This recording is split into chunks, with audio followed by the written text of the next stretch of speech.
అండి, అందరికీ welcome to our channel Podarillu by IPS. ఈరోజు రెసిపీ వచ్చేసి టమాటో కర్రీ. చాలా టేస్టీగా ఉంటుంది. నా స్టైల్లో ఎలా చేసుకోవాలో చూపిస్తున్నాను. నోటికి కమ్మగా ఉంటుంది, తప్పకుండా ట్రై చేయండి. ముందుగా స్టవ్ ఆన్ చేసుకొని కడాయి పెట్టుకొని ఆయిల్ వేసుకోవాలి. ఈ కర్రీకి కొంచెం ఆయిల్ ఎక్కువగానే పడుతుంది. ఆయిల్ హీట్ అయిన తర్వాత కొన్ని మెంతులు, కొన్ని ఆవాలు, 1 స్పూన్ జీలకర్ర, 2 ఎండుమిర్చి వేసుకొని ఆవాలు జీలకర్ర చిట్పట్లాడేంత వరకు ఫ్రై చేసుకోవాలి. ఫ్రై అయిన తర్వాత 2 రెమ్మల కరివేపాకు వేసుకోవాలి. వేసుకున్న తర్వాత చిన్నగా కట్ చేసుకున్న 1 ఉల్లిపాయ ముక్కలు, అలాగే సన్నగా కట్ చేసుకున్న 2 పచ్చిమిర్చి ముక్కలను కూడా వేసుకొని ఉల్లిపాయ మెత్తబడేంత వరకు ఫ్రై చేసుకోవాలి.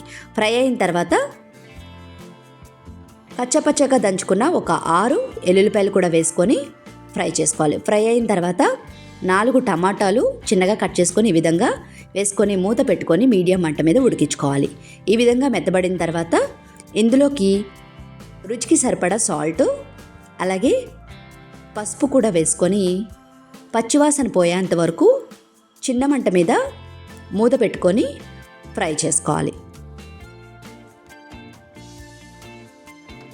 ఈ విధంగా ఫ్రై అయిన తర్వాత ఇందులోకి 1/2 స్పూను జీలకర్ర పొడి, అలాగే 1 స్పూన్నర కారం కూడా వేసుకొని బాగా కలుపుకొని మూత పెట్టుకొని మరో నిమిషం పాటు ఫ్రై చేసుకోవాలి చిన్న మంట మీద.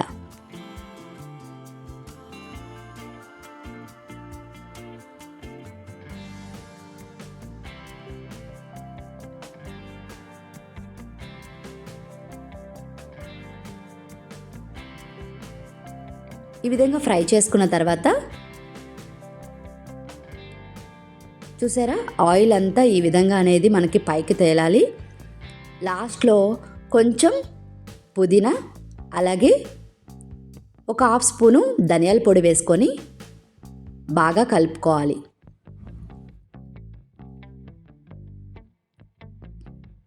కలుపుకొని స్టవ్ ఆఫ్ చేసుకోవాలి. అంతే, ఎంతో టేస్టీగా ఉండే, నోటికి కమ్మగా ఉండే టమాటో కర్రీ రెడీ. ఇది రైస్లోకి, అలాగే చపాతీలోకి, రోటీలోకి చాలా టేస్టీగా ఉంటుంది. తప్పకుండా ట్రై చేయండి. అలాగే చాలా సింపుల్గా కూడా అయిపోతుందండి. ఇంట్లో కూరగాయలు ఏమీ లేనప్పుడు ఈ విధంగా ట్రై చేయండి. పిల్లలు కూడా ఎంజాయ్ చేస్తూ తింటారు. తప్పకుండా ట్రై చేస్తారు కదా. మరిన్ని వీడియోస్ కోసం please like, share and subscribe. Thank you.